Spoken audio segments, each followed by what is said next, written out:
Programme timeline सां गॾु आऊं आहियां असद मुमताज़। नाज़रीन, अॼु ख़ुदि केस सुप्रीम कोर्ट पारां अॼु ख़ुदि नोटिस केस में हाणे हुकूमत खे हाई प्रोफाइल केस में तफ़्तीश कंदड़ ऑफिसरनि जूं बदिलियूं ऐं मुक़ररनि खां रोके छॾियो आहे। अॼु वारो जेको सुप्रीम कोर्ट जो अमल आहे, सुप्रीम कोर्ट जेको फ़ैसिलो आहे, इन जा वफ़ाक़ी हुकूमत ते ख़ासि करे पंजाब जी हुकूमत ते कहिड़ा असर पवंदा, अॼु प्रोग्राम में इन ते ॻाल्हाईंदासीं। गॾो गॾु ॻाल्हाईंदासीं त गुज़िरियल ॾींहुं जेको सुप्रीम कोर्ट मुनरिफ़ अरकान मुनरिफ़ मेंबरनि लाइ जेको फ़ैसिलो कयो आहे, उन खां पोइ पंजाब हुकूमत जी सूरत हाल कहिड़ी बीहंदी। हर जेको ईंदड़ ॾींहुं आहे उहो पंजाब में हिकु नए आइनी बहिरान खे जनम थो ॾिए ऐं इन मामले ते बि असां ॻाल्हाईंदासीं त हाणे वारा पंजाब जी असेंबली जो मुस्तक़बिल छा हूंदो, छाकाणि त उते गवर्नर कोन्हे, उते अञा ताईं काबीना न जुड़ी सघी आहे। जेको स्पीकर आहे उहो एक्टिंग गवर्नर थियण खां तयारु कोन्हे, उनजे स्पीकर जे ख़िलाफ़ु ख़ुदि अदम एतमाद जी रिथ मौजूदु आहे। त अहिड़ी सूरत हाल में जॾहिं हर ॾींहुं जेको आहे उहो पंजाब में हिकु नओं आइनी बहिरान जनम थो वठे, त इन सूरत हाल में हीअ जेके ॿ फ़ैसिला आया आहिनि, हिकु त मुनहरिफ़ मेंबरान जे हवाले सां त उन जेको वोट आहे उहो शुमारु न कयो वेंदो, ऐं ॿियो अॼु जॾहिं सुप्रीम कोर्ट हाई प्रोफाइल केसनि में पहिरियों अॼु ख़ुदि नोटिस वरितो ऐं पोइ उनजी जॾहिं पैरवी थी, उन जॾहिं केस हलियो त पोइ सुप्रीम कोर्ट चयो त इन जी बदिलियूं ऐं मुक़ररियूं जेके आहिनि उनखे हुकूमत खे रोके छॾियो आहे। त इन्हनि ॿिन्हिनि केसनि जा असर कहिड़ा पवंदा, प्रोग्राम में इन ते ॻाल्हाईंदासीं। हिन वक़्तु असांखे प्रोग्राम में जॉइन कयो आहे जस्टिस रिटायर्ड जनाब रशीद रिज़वी साहिबु, इन सां गॾोगॾु असांखे जॉइन कंदो जनाब शोआब ओस्तो साहिबु, पाण सीनियर वकील आहिनि। जस्टिस रशीद रिज़वी साहब, प्रोग्राम में खुश आमदीद सर। जैसे साहब आप मुझे सुन पा रहे हैं सर, मेरी आवाज़ आप? जी आवाज़ आ रही है आपकी। अच्छा जैसे साहब ये बताइए कि आज जो सुप्रीम कोर्ट ने हुक्म जारी किया है कि हाई प्रोफाइल केसेस जो हैं उसमें मुकर्ररी और तबादले रोक दिए जाए, इसके क्या असरात पड़ेंगे स्पेशली तौर पे वफाकी हुकूमत पर? ये अभी तो इंटरम ऑर्डर है जी, और उन्होंने सारा रिकॉर्ड भी मांगा है जी, और मैं समझता हूँ जब फाइनल ऑर्डर होगा तो देखते हैं इसको मेंटेन करते हैं, इसको एंडोर्स करते हैं या नहीं है। अभी नोटिस भी किया उन्होंने मुख्तलिफ डिपार्टमेंट के हेड्स को, जी, सेक्रेटरी इंटीरियर को भी किया है। जी, तो ये तो एक पब्लिक परसेप्शन बन रहा था ना जी, कि जब से इनकी नई गवर्नमेंट आई है कि इसको इधर ट्रांसफर, इसको उधर ट्रांसफर, जी, तो वो उस पर तो उन्होंने एक्शन लिया है कि एक इम्प्रेशन ये कन्वे हो रहा था जी, कि शायद ये केसेस खत्म करने जा रहे हैं, इसलिए कि जी, एक FIA के इंस्पेक्टर ने भी किसी कोर्ट में नैब प्रोसीडिंग्स में कह दिया कि उसको इंस्ट्रक्शन है नॉट टू अपीयर। जी। तो ये चीजों ने मल्टीप्लाई किया है, तो सुप्रीम कोर्ट ने सो मोटो लिया है। जी, तो एक तो आपने बिल्कुल दुरुस्त कहा कि ये जो परसेप्शन बन रहा था कि तबादले किए जा रहे हैं और बहुत बड़े पैमाने पर तबादले किए जा रहे हैं, लेकिन रशीद रिज़वी साहब ये जो मुख्तलिफ डिपार्टमेंट्स के हेड्स हैं वो कहाँ जवाबदेह हैं? आप वो जवाबदेह कहाँ हैं? सुप्रीम कोर्ट में जवाबदेह होंगे या फिर हुकूमत में जवाबदेह होंगे? देखिए, अगर सुप्रीम कोर्ट में कोई मैटर पेंडिंग नहीं है तो वो they are answerable to federal government और प्रोविंशियल गवर्नमेंट जिसके भी मातहत वो काम कर रहे हैं। जी, लेकिन जब सुप्रीम कोर्ट किसी कॉज का इशू को टेकअप कर लेती है तो फिर तो सब सुप्रीम कोर्ट के फैसले के मुताबिक चलेंगे। जी। अच्छा, और रिज़वी साहब, आज सुप्रीम कोर्ट ने वो लिस्ट भी मांगी है कि आपने फर्स्ट में ऐसे जो ECL में नाम निकाले हैं जिन जिन लोगों के, वो लिस्ट में देखिए ना, ये भी मैं जब पब्लिक परसेप्शन की बात कर रहा था, सारी दुनिया बात करती कि एक स्ट्रोक में 3000 आदमियों को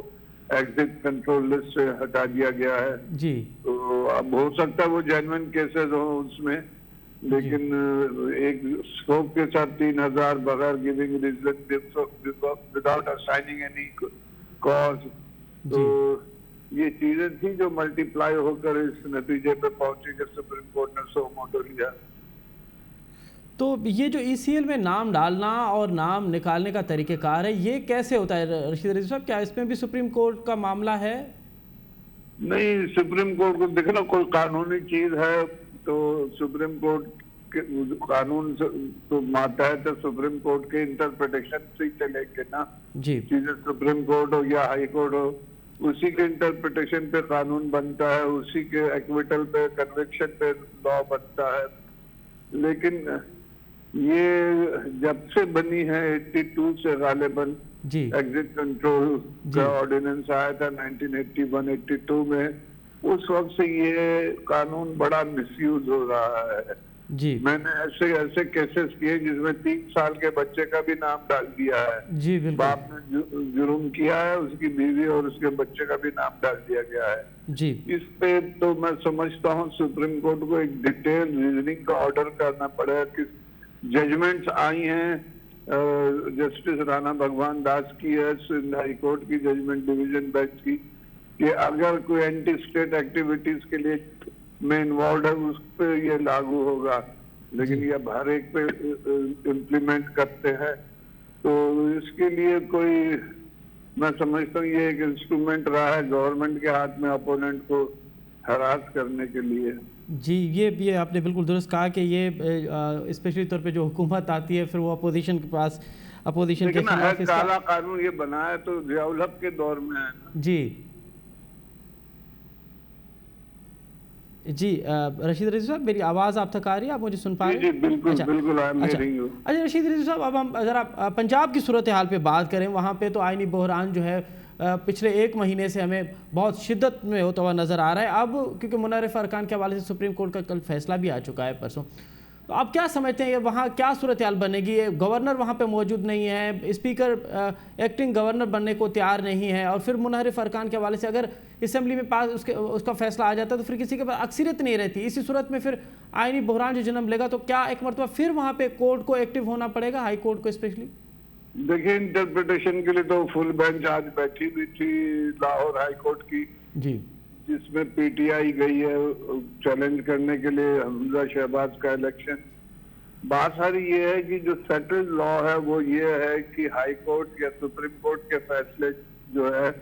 वो प्रोस्पेक्टिव होंगे, रिट्रोस्पेक्टिव नहीं होंगे। अब ये इलेक्शन जो हो गए हैं, हो सकता है मुस्लिम लीग नवाज और पीडीएमए जो है वो ये प्ली ले कि ये पास्ट एंड क्लोज ट्रांजैक्शन है, ये रीओपन नहीं हो सकते हैं जी, ना ही ये इनका डायरेक्ट इश्यू था, इसमें इसके लिए कोई सवाल नहीं था कि इन इलेक्शन का क्या फ्यूचर है जी। तो इसका इम्प्लीमेंटेशन भी अभी देखना पड़ेगा कि सुप्रीम कोर्ट कहाँ से करती है। वो कहेगी कि from the day of announcement of short order और from the day of filing of the petition. लेकिन लॉ ये है कि जिस दिन फैसला आता है उस दिन से उसका उन केसों पे इतलाफ होगा जो सब्जेक्ट मैटर नहीं थे केसेस के। तो आप समझ रहे हैं कि जो पंजाब में रिसेंटली इलेक्शन हुआ है चीफ मिनिस्टर का, उस पर ये फैसला लागू होगा? मैं समझता हूँ वो पास्ट एंड क्लोज ट्रांजैक्शन है। अच्छा, तो आने वाले दिनों में अगर और उसमें देखे ना, और उसमें कोई अपोनेंट पार्टी थी नहीं, ये लोग बायकॉट करके इलेक्शन चले गए, तो कोई पार्टी का डायरेक्शन नहीं था इसको वोट दो ना दो, पता नहीं वो भी 63A भी अप्लाई होगा नहीं होगा। जी जी जी। अच्छा रिजवी साहब, चीफ जस्टिस साहब ने ये कहा था दौरान जब ये पिटीशन चल रही थी, तो उन्होंने कहा था कि किसी भी मेंबर को वोट से रोकना दरहकीकत उसकी जो उसका जो राइट्स है उसके खिलाफ है। और उसके बाद हमने देखा कि कल जो फैसला आया उसमें तो कहा गया कि शुमार नहीं होगा। तो ये जो रिमार्क्स आते हैं वो कितने असरअंदाज होते हैं किसी भी फैसले के हवाले से?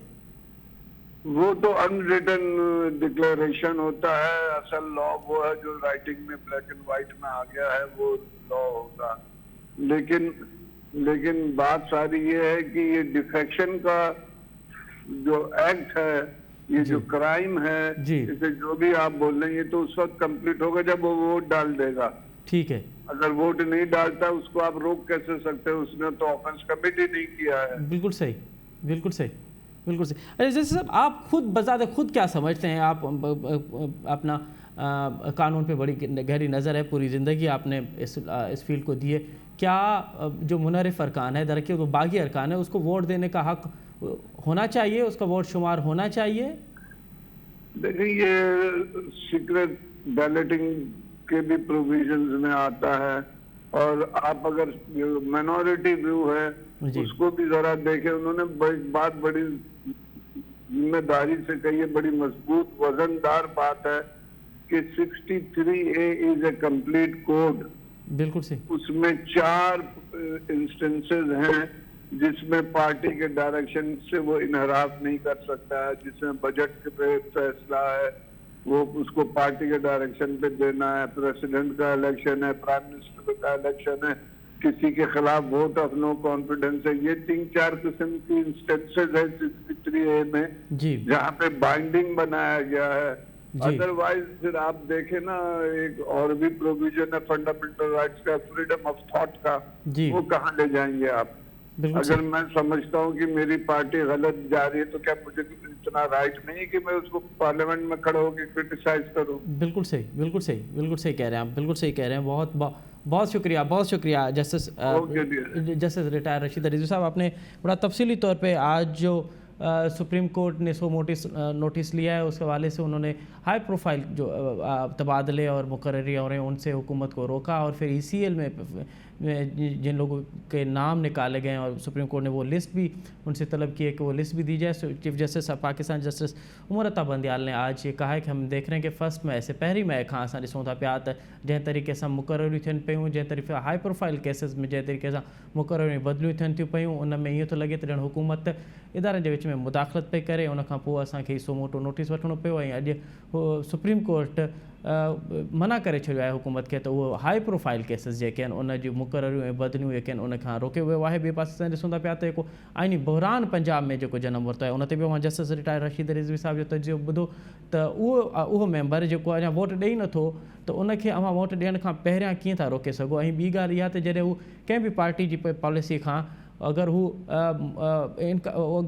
इख़्तिलाफ़ु करे थो पियो त पोइ उनखे इहो हक़ हुजणु घुरिजे त उहो इख़्तिलाफ़ु पंहिंजो वाज़े करे ऐं उन इख़्तिलाफ़ खे हू पार्लियामेंट जे फोरम ते ई ॻाल्हाए या उन हवाले सां हू पंहिंजो इज़हार करे। इनखे अञा वधायूं था पिया, इन ॻाल्हि ॿोल खे वधायूं था पिया। हिन वक़्तु असांखे प्रोग्राम में जॉइन कयो आहे मुंहिंजो मुमताज़ कानूनदान ऐं तजनिगार जनाब शोआब उस्तो साहब। शोआब साहब प्रोग्राम में ख़ुशि आमदीद। शोआब सभ खां पहिरियां ते ॿुधाइजो त अॼु जेको सुप्रीम कोर्ट पहिरियां नोटिस वरितो ऐं उनखां पोइ हुकुम जारी कयो त जेको हाई प्रोफाइल केसिस आहिनि उन में के मुक़ररियूं बदिलियूं आहिनि उनखे हुकूमत खे रोके छॾियो आहे। कीअं था ॾिसो, हीअ कमज़ोर तरीन हुकूमत आहे, ॿिनि वोटनि ते बीठल हुकूमत आहे, इतिहादियुनि सां गॾु बीठल हुकूमत आहे, मुआशी मुल्क जा जेका हालात आहिनि उहे हमारे साम्हूं आहिनि। अहिड़ी सूरत हाल में सुप्रीम कोर्ट जो ही हुकुम त हाणे मुक़ररियूं बदिलियूं न थींदियूं, केतिरो असरअंदाज़ थींदो अॼोको फ़ैसिलो वफ़ाक़ी हुकूमत ते? हाँ ॾिसो, हाणे इन ते पहिरों बि काफ़ी मुख़्तलिफ़ वक़्तनि ते तनक़ीद थींदी रही आहे त असांजा जेके मुख़्तलिफ़ रियासती इदारा आहिनि, जेके स्टेट ऑर्गन्स आहिनि, सभिनी खे पंहिंजो पंहिंजो कमु करणु घुरिजे ऐं ॿियनि इदारनि में ॿिनि ऑर्गन्स में इंटरफियर न करणु घुरिजे, न त मुल्क कोन हलंदो। जी। ऐं इहा शिकायत मां सम्झां थो त कंहिं हद ताईं जाइज़ बि आहे, छाकाणि त हाणे जेकॾहिं सुप्रीम कोर्ट एडमिनिस्ट्रेटिव मैटर्स में प्रीएम्प्टिवली यानी सुओ मोटो अञा उहो एक्शन खयो ई न आहे, हुकूमत उन खां पहिरियों ई उन ते इन एंटिसिपेशन हुकुम जारी करे छॾे त तव्हां ऑफिसर्स नथा मटाए सघो ऐं प्रोसिक्यूशन जा ख़ासि तौर ते जेके ऑफिसर्स आहिनि, त पोइ यकीनन सवाल त पैदा थींदा त सुप्रीम कोर्ट जेकॾहिं या त सुप्रीम कोर्ट वटि को अहिड़ो सबूत अचे त प्रोसिक्यूशन मुलज़िम जेके आहिनि, जेके ताक़तवर मुलज़िम आहिनि, उन्हनि सां सहकारी आहिनि ऐं पंहिंजो कमु नथा कनि या कोशिशि था कनि त उनखे केसिस में कंसेशन त मिलनि। जी। पोइ बि मां सम्झां थो त सुप्रीम कोर्ट या का बि कोर्ट जेका आहे उहो सबऑर्डिनेट जुडिशरीअ जे जुडिशियल मैटर्स में लीगली ऐं कॉन्स्टिट्यूशनली जेके बि कोर्ट्स आहिनि, इवन मैजिस्ट्रेट जी कोर्ट बि आहे जी, उनजो बि जेको जुडिशियल मामिलो आहे उनमें हालांकि आर्टिकल 203 में हाई कोर्ट खे सुपरविजरी कंट्रोल मिलियल आहे पंहिंजे लोअर जुडिशरी जे मथां, पर उनजे बावजूद बि उनमें बिल्कुलु इहो हिकिड़ो शर्त रखणु हूंदी आहे त तमामु रेयरली इस्तेमालु थींदो, पर उहो बि जुडिशियल मैटर में न थींदो। जिते को अहिड़ो मामिलो हुजे जिते ॿियो को रेमेडी अवेलेबल कोन्हे, कंहिंसां तमामु घणो को नाहक थियो आहे, नाजाइज़ी थी आहे, पर हाणे जेकॾहिं सुप्रीम कोर्ट में ही माइक्रो मैनेज कंदी ऐं इख़बारी रिपोर्टनि ते या कंहिं माण्हूअ जे दरख़्वास्त ते सुओ मोटो खणी पूरो जेको क्रिमिनल जस्टिस सिस्टम आहे उनखे जेकॾहिं हिकिड़े लिहाज़ खां कंट्रोल कंदी, माना तव्हां ॾिसो जेकॾहिं सुप्रीम कोर्ट मॉनिटर कंदी लोअर कोर्ट्स खे त लोअर कोर्ट्स केतिरो को आज़ादीअ सां कमु करे सघंदी। जी, असां बिल्कुलु हिन हक़ में न आहियूं त जेके ताक़तवर माण्हू आहिनि उहे बची वञनि। जी, उन्हनि खे बिल्कुलु सज़ा मिलणु अच्छा शौफ़ साहब अवां खां अॻु में बि जस्टिस रशीद रिज़वी साहब इहा ॻाल्हि पियो करे त इहा परसेप्शन ठहे पई जॾहिं खां हुकूमत आई आहे त उहे पंहिंजूं मुक़ररियूं ऐं बदिलियूं ख़ासि करे FIA में ऐं नेब में जेके मुक़ररियूं बदिलियूं थियूं उन वाल सां हिकिड़ी पब्लिक इहो नुक़्ते नज़र ठहे पियो त हीअ हुकूमत पंहिंजे मनपसंदि माण्हुनि खे ख़ासि करे कि उन्हनि जा पंहिंजा केसिस आहिनि जेका मियां शहबाज़ शरीफ़ मियां हमज़ा शहबाज़ जा उन हवाले सां उहे पंहिंजे मुक़ररियूं बदिलियूं कनि पियूं इन करे सुप्रीम कोर्ट जेको आहे हीउ नोटिस वरितो। ॾिसो मां इन ॻाल्हि सां मुतफ़िक़ आहियां इहो परसेप्शन यकीनन पैदा थियो हूंदो पर हाणे सुवाल इहो थो पैदा थिए त सुप्रीम कोर्ट खे कहिड़ी ख़बर त कहिड़े ऑफिसर खे किथे लॻणु घुरिजे सुप्रीम कोर्ट खे कहिड़ी ख़बर त जेके मौजूदा ऑफिसर लॻल आहिनि जिन खे न हटाइण जो हुकुम मिलियो आहे उहे वाकई गैर जानिबदार जेको आहे सो ऑफिसर आहिनि छाकाणि त इहे ऑफिसर त लॻाया हुया इमरान ख़ान जी हुकूमत में ऐं पोइ उन्हनि जी जानिबदारी या गैर जानिबदारी जो भला को सबूत मौजूदु आहे। ॾिसो जॾहिं बि तव्हां को अमलदार लॻाईंदव तव्हां यकीनन हिकिड़ो अंदाज़ो हूंदो तव्हांखे या तव्हांजो हिकिड़ो पंहिंजो हिकिड़ो ईअं खणी चओ त हिकिड़ो तव्हां चांस वठंदो त भई ठीकु आहे हे माण्हू त लॻाइणु घुरिजे न लॻाइणु घुरिजे पर सुप्रीम कोर्ट कॾहिं बि मां नथो सम्झां त इहो फ़ैसिलो करे सघे थी त जेके मौजूदा प्रोसिक्यूटर्स आहिनि या जेके मौजूदा ऑफिसर्स आहिनि FIA में या ॿियनि इदारनि में उहे दुरुस्त आहिनि या जेके गवर्नमेंट लॻाइण थी वञे उहे दुरुस्त आहिनि गैर जानिबदार आहिनि त मां सम्झां थो बजाए अहिड़े क़िस्म जी माइक्रो मैनेजमेंट करण जे तव्हां इदारे खे पूरे खे रिफॉर्म करण लाइ कोशिशि कयो ऐं रूल्स ठहनि अहिड़ा जंहिंमें गैर जानिबदारी प्रोसिक्यूशन जेका आहे उनखे गैर जानिबदार कीअं बणाइजे सिंध में बि इहो मसइलो आहे तव्हांखे जेको आहे सो नाज़िम जोखे जो केस तव्हांजे साम्हूं आहे बिल्कुलु त प्रोसिक्यूशन जॾहिं सिंध हुकूमत जे हथ में हूंदी तव्हां कहिड़ो बि ऑफिसर लॻाईंदो उनखे नौकिरी सिंध हुकूमत जे अंदरि करणी आहे ऐं सिंध हुकूमत ई हुनखे रखियो आहे सिंध हुकूमत ई हुनखे जेको आहे पघार थी ॾे हिकिड़ो माण्हू तव्हां कढो भली ॿियो लॻाए छॾियो हुनखे बि पघार सिंध हुकूमत ॾींदी त हाणे बजाए जो तव्हां इनफरादी तौर ते फर्दनि जे लिहाज़ खां हुकुम जारी कयो त फलाणो माण्हू रहुजे फलाणो न हुजे तव्हां अहिड़ो हुकुम जारी कयो या अहिड़े क़िस्म जो को मेजर वठो उपाउ वठो जंहिंसां उहो इदारो बहितर उन सां इदारे जो ओवरऑल जेका सूरत हाल आहे या उन जी जेका साख आहे उहा गैर जानिबदार हुजे उहा सूरत हाल बहितर हुजे। ऐं शौफ़ साहब पंजाब जी जेका सूरत हाल असां ॾिसूं था पिया त पंजाब में त हाणे आइनी बहरान एॾो शिदत अख़्तियार करे वियो आहे गवर्नर कोन्हे अञा काबीना न जुड़ी आहे वरी जेको वज़ीर आला जेको मुक़ररु थियो आहे ॿ ॾींहं अॻु में जेको फ़ैसिलो आयो आहे सुप्रीम कोर्ट जो त बाग़ी मेंबर जो वोट शुमार न थींदो हाणे कंहिं वटि बि अक्सीरियत कोन्हे जॾहिं असेंबली में कंहिं वटि अक्सीरियत कोन्हे त पोइ असेंबली कीअं हलंदी? न ॾिसो हिकु त जेको जजमेंट आयो डिसीशन आयो आहे जेको डिसीशन त न चइजे जेको ओपिनियन आयो आहे सुप्रीम कोर्ट जो प्रेसिडेंशियल रेफरेंस में उन बि तमामु घणा सवाल पैदा कया आहिनि छाकाणि त जेको इहा जेका तोजी आहे या जेका इंटरप्रिटेशन आहे त जेके मुनरिफ जेके मेंबर हूंदा उन्हनि जो वोट काउंट न थींदो हाणे हक़ीक़त इहा आहे त इहो मां बि हिकिड़ो जेको आहे तालिब इल्म आहियां कानून जो तव्हां जेकॾहिं आर्टिकल 186 पढ़ंदव त तव्हांखे अहिड़े क़िस्म जी तोजी किथे बि न मिलंदी त 63 खे तव्हां अहिड़े तरीक़े सां इंटरप्रेट कयो जेको हुन में लिखियल ई कोन्हे 63A में इहा शइ लिखियल ई कोन्हे उन्हनि जो वोट काउंट न थींदो हुन में सिर्फ़ु इहो लिखियल आहे त डी सीट थी हाणे जॾहिं अहिड़े क़िस्म जी इंटरप्रिटेशन ईंदी त ज़ाहिर आहे हुन सां जेके तव्हां अणॾिठा जेके तव्हांजा जेके मसइला आहिनि उहे पैदा थींदा तो हे पहिरियों दफ़ो अहिड़े क़िस्म जी इंटरप्रिटेशन आई आहे जंहिंमें हाणे अहिड़ा मसइला पैदा थिया आहिनि जिन जो कानून आइन में को हल ई कोन्हे हाणे जेको मुमकिन आहे जेको रस्तो निकिरी सघे थो इहो ई थींदो त छाकाणि त हमज़ा शहबाज़ जी जेका पहिरीं चूंड हुई उन में जेके 25 माण्हू हुया 26 माण्हू जेके बि हुया उन्हनि जा उहे हाणे छाकाणि त उन्हनि जो वोट काउंट न थींदो तंहिंजे करे हिकिड़ो ॿियो राउंड थींदो वरी ऐं उन राउंड में वरी जेकॾहिं अक्सरियत जेके मिली शौफ़ साहब हिते कतई कलामी माफ़ अवां पिया चओ त अगरि कंहिं वटि अक्सरियत नाहे त पोइ हिकु दफ़ो ॿीहर चूंड थींदी अगरि घुर्बल मिसाल 184 मेंबर खपनि हुकूमत ठाहिण लाइ न हाणे 184 वारी ॻाल्हि न थींदी अच्छा छाकाणि त उहो 25 त निकिरी विया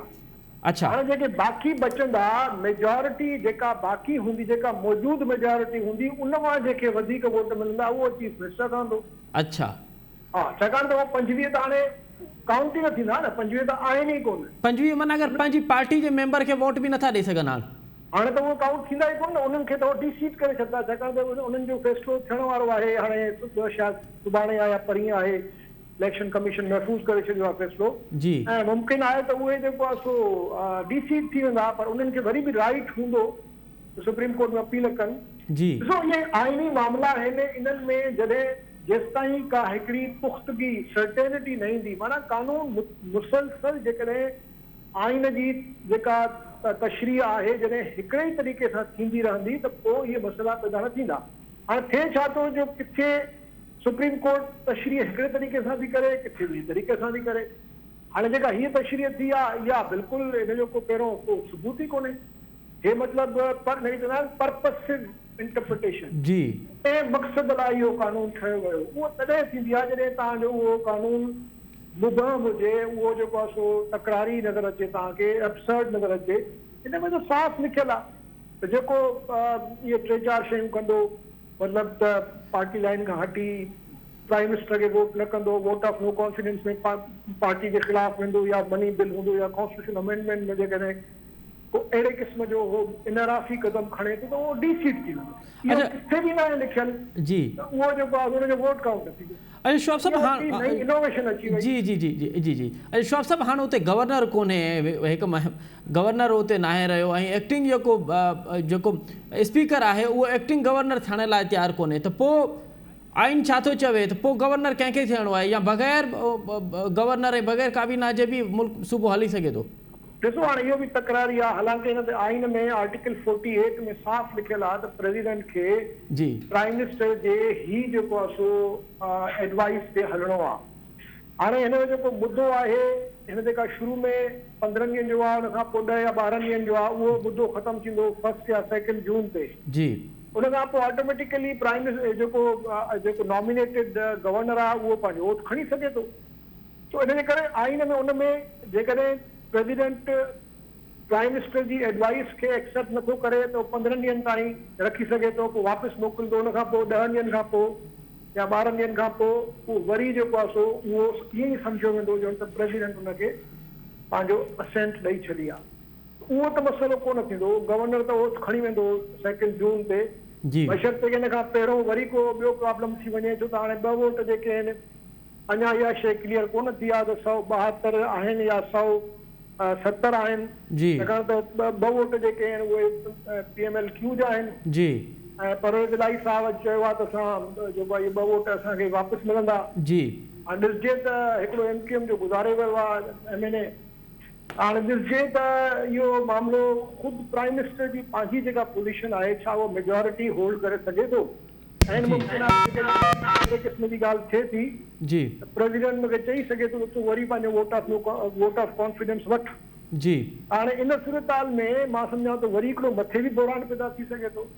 हक़ीक़त इहा आहे जेका मुंहिंजो पंहिंजो जेको असेसमेंट आहे त सुप्रीम कोर्ट जी जेके जजमेंट्स आयूं आहिनि, या जेको सुप्रीम कोर्ट जी हाणे जेका जुडिशियल एक्टिविज़म शुरू थी आहे, उन मां सिर्फ़ु हिकिड़ी शइ नज़र अचे थी जी त ॼण ईअं ई थियो। हाणे लॻे थो त इदारनि जो ऐं सभिनी जो हिकिड़ो मुतफ़िक़ आहे,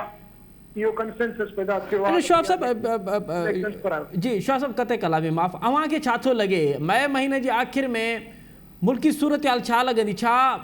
ॿियो को हल कोन्हे सवाइ चूंडुनि खां, या अञा वटि अञा को ॿियो ऑप्शन आहे चूंडुनि खां अलावा बि? ॾिसो सवाल चूंडुनि जो न आहे, सवाल इहो आहे त इमरान ख़ान साहब त इन इलेक्शन कमीशन खे मञे ई कोन थो। जी हाणे जेकॾहिं तव्हां इलेक्शन कमीशन खे ई कोन था मञो, हुनजे चीफ इलेक्शन कमिश्नर खे ई कोन थो मञे हो, त सुभाणे इहा ई इलेक्शन कमीशन आहे न जेका इलेक्शन कराईंदी। जी पोइ उहो कहिड़ी गारंटी आहे त इमरान ख़ान साहब हुनजा रिज़ल्ट एक्सेप्ट कंदो? उहो दौरान त हलंदो। तंहिंजे करे मां सम्झां थो इहा जेका PDM जी जेका हिकिड़ी जेका इहा आइडिया आहे त भई तव्हां रिफॉर्म्स कयो, जी इमरान ख़ान खे वाकई जेके इलेक्शंस कराइणियूं आहिनि त उहे सां गॾु वेहे जी ऐं इलेक्टोरल रिफॉर्म्स कनि, ऐं हिकिड़ो मुतफ़िक़ा जेको बि लाहेअमल आहे इलेक्शंस जो, उन में संजीदगीअ सां वेही जी इलेक्शन जे निज़ाम खे बहितर करे। पोइ मां सम्झां थो त जेको इलेक्शन कमीशन चयो आहे त असांखे कुझु 2-3 महीना घुर्जनि, जी जी जी उन सां जेको इहे आहिनि डिलिमिटेशन जा इश्यूज़ आहिनि उहे वजह सां रिज़ॉल्व कयूं जी, ऐं उन खां पोइ बेशक इलेक्शंस थियनि। वॾी ॻाल्हि इलेक्शंस कराइण जी न आहे, ॻाल्हि आहे त इलेक्शंस जे रिज़ल्ट खे रिज़ल्ट खे तस्लीम करणु, उनखे साफ़ वरी ॿियो फसाद शुरू थींदो। बिल्कुलु सही पियो बिल्कुलु सही पियो चओ वॾी वॾी वॾी महिरबानी शहाब ओस्तो साहिबु अवां तफ़सीली तौर ते असांखे आगाह कयो जेका अॼु सुप्रीम कोर्ट में जेका प्रैक्टिस थी आहे उन हवाले सां बि ऐं पंजाब में जेका जेको आइनी बहिरान आहे उन हवाले सां ऐं अव्हांजो तर्जो इहो बि आहे त ईंदड़ ॾींहंनि में इहो साॻियो ई बहिरान जेको हिन वक़्तु पंजाब में आहे उहो असांखे वफ़ाक़ में बि थींदे नज़र अचे पियो छाकाणि त ॿिनि वोटनि ते बीठल वफ़ाक़ी हुकूमत आहे ऐं काफ लीग जे अॼु अॻुवाण चौधरी परवेज़ इलाही चयो आहे त जॾहिं एतमाद जो वोट वठंदो शहबाज़ शरीफ़ त असांजा जेके ॿ मेंबर आहिनि बशीर चीमा साहब ऐं चौधरी सालिक खे असां पंहिंजे पाण ॾांहुं जेको आहे वापसि जेको आहे पंहिंजे कैम्प में आणींदासीं। अहिड़ी सूरत हाल में अगरि काफ लीग जा ॿ मेंबर पंहिंजी पार्टी ॾांहुं वापसि अचनि था पिया त पोइ शहबाज़ शरीफ़ लाइ पिणु हुकूमत हलाइणु ॾुखियो थींदो। हाणे इहो त वक़्तु ई ॿुधाईंदो। हिते वक़्तु थियो आहे नंढी साई जो साई था वठूं ऐं साई खां पोइ वरी प्रोग्राम में ॿीहर हाज़िर थींदासीं। असीं प्रोग्राम हिकु दफ़ो ॿीहर अव्हांखे भलीकार सिंध हुकूमत IG सिंध मुश्ताक महर खे हटाए हाणे उनजी जाइ ते कामरान फज़ल खे चार्ज ॾिनी आहे ऐं कामरान फज़ल अॼु चार्ज संभाले बि वरिती आहे। GDA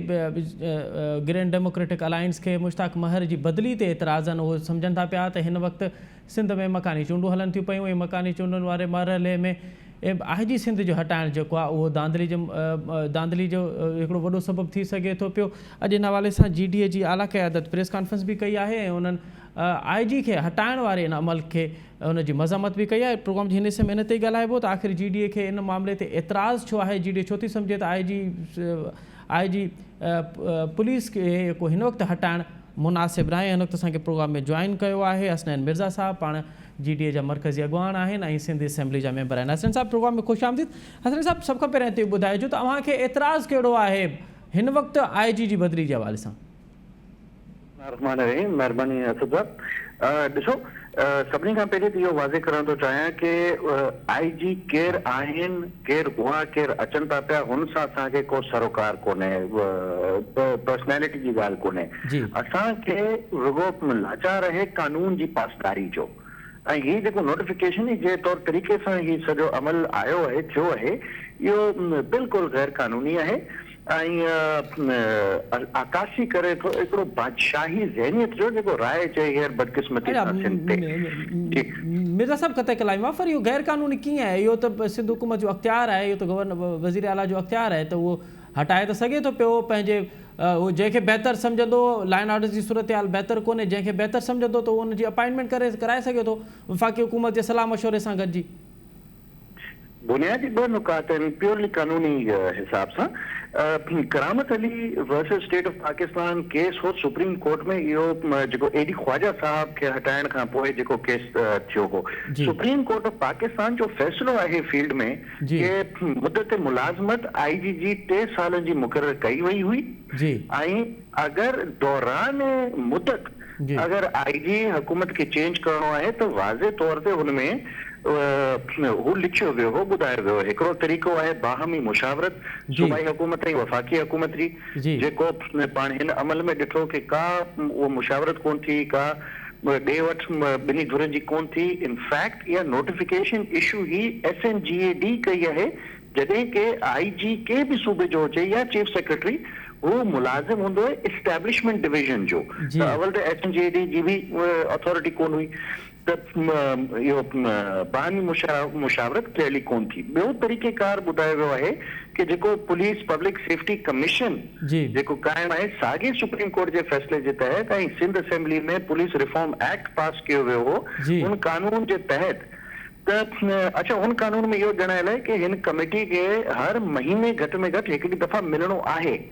अॼु 11हों महीनो आहे हले थो पियो जंहिंमें चेयरपर्सन मुराद अली शाह साहब CM सिंध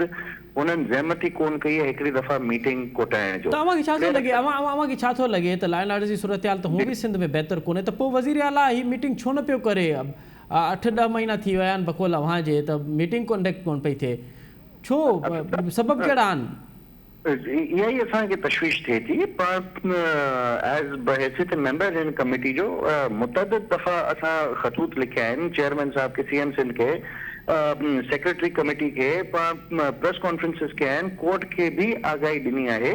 कि ही तव्हां ॾिसो था पिया कि मंशियात जो बहरान है, कहिड़ो शहर ॻोठ घिटी आहे सिंध जी जेको मंशियात फरोशन सां जे शर सां बचियल हुजे। या जेको ओवरऑल लॉ एंड ऑर्डर चोरियूं चकारियूं इज़तदार माण्हू जी ते को घर माल इज़त काशे सिंध में अॼु महफ़ूज़ कोन्हे। जी नाज़िम जोखियो साहब जो बेदर्दाना क़त्ल हुजे, फहमीदा सियाल जो क़त्ल हुजे, भंड कम्युनिटी जे 5 अफराद जो नवाबशाह में क़त्ल हुजे, इन सभिनी वाक़ियात ते असां बहैसियत मेंबर नोटिस वठंदे चेयरमैन साहब खे लिखंदा विया आहियूं, पर हुननि जी नज़र में शायदि सिंध जी लॉ एंड ऑर्डर सिचुएशन या सिंध में अच्छा जान और माल जी हिफ़ाज़त हुननि जे फ़राइज़ में आहे ई कोन। अच्छा असलम साहब अॼु सुप्रीम कोर्ट हिकिड़ो ऑर्डर जारी कयो आहे, उन वफ़ाक़ी हुकूमत खे मना कयो आहे कि हाई प्रोफाइल केसिस आहिनि उनजी जेका तफ़्तीश थिए थी पई, उनजी ऑफिसरनि जूं बदिलियूं ऐं मुक़ररनि खां रोकियो। त अव्हां हिन मामले ते को IG जी बदिली थी आहे, इहो IG पिणु इंस्पेक्टर जनरल आहे सिंध पुलिस जो, ऐं मकानी चूंडूं बि हलनि थियूं पियूं, मकानी चूंडुनि वारो फेज़ बि शुरू थी वियो आहे, हाणे त नॉमिनेशन फॉर्म आख़िरी मरहलनि में। त अव्हां सुप्रीम कोर्ट सां रुजू कंदो त हीअ को बदिली थिए थी पई या भी उन्हनि केसनि को सुप्रीम कोर्ट जो हुकुम आहे उनजो तसलसल आहे, ॿियो मकानी चूंडूं जेके थियनि थियूं पियूं उन ते ही बदिली जेका आहे उहा असरअंदाज़ थी सघे थी? जी बिल्कुलु, सुभाणे जेका चंद मेंबरान आहिनि हिन कमेटी जा, असां पंहिंजे पाण में मीटिंग कोटाई आहे ऐं मुशावरत कंदासीं, इंशाअल्लाह इहो ई अमल कंदासीं जो कोर्टनि जो रुख़ कंदासीं। न ई सिर्फ़ु जीअं तव्हां ॿुधायो कि हिन में स्टे वठण लाइ तो जे इलेक्शन कमीशन जी तरफ़ां बि शेड्यूल फील्ड में आहे सिंध में फ़िलहाल, ऐं हुन दौरानिया को बि तबादला इख्तियार हुकूमत वटि कोन हूंदा आहिनि, इलेक्शन कमीशन ख़ुदि वटि हूंदा आहिनि, हुनजी बि कानूनी बंच कई वई आहे। हुन सां मज़ीद गॾो गॾु करामत अली साहब इन कमीशन जा बि मेंबर आहिनि, असांजी कोशिशि हूंदी कि हुननि जे थ्रू कंटेम्प्ट जो बि नोटिस फाइल कयो वञे, कंटेम्प्ट जी प्रोसीडिंग्स भी इनिशिएट कयो वञनि Sindh by the Supreme Court of Pakistan, जंहिंमें थी सघे थो कि मुराद अली शाह साहब ख़ुदि भी कंटेम्प्ट ऑफ सुप्रीम कोर्ट जी ज़िम्मे में हुजनि। वॾी महिरबानी हसन मिर्ज़ा साहब, अव्हां IG पुलिस जी बदिली जे हवाले सां जेके अव्हां जो नुक़्ते नज़र हुए कि अव्हांखे एतिराज़ आहे जंहिं ॻाल्हि सां, हुन हवाले सां अव्हां असांखे आगाह कयो ऐं पंहिंजो ओपिनियन ऐं GD जो ओपिनियन ॾिनो। हाणे ॾिसणो इहो आहे त IG सिंध जे हवाले सां सिंध पुलिस सिंध हुकूमत ऐं जेके अव्हां चओ था सुप्रीम कोर्ट में अव्हां वेंदो त पोइ सुप्रीम कोर्ट इन हवाले सां कहिड़ो फ़ैसिलो थी ॾिए, इहो त वक़्तु ई ॿुधाईंदो। हिते प्रोग्राम जो वक़्तु पंहिंजी पुॼाणी थी थो पहुचे, असां मुमताज़ रेड खे ॾियण इजाज़त, सदाईं गॾु।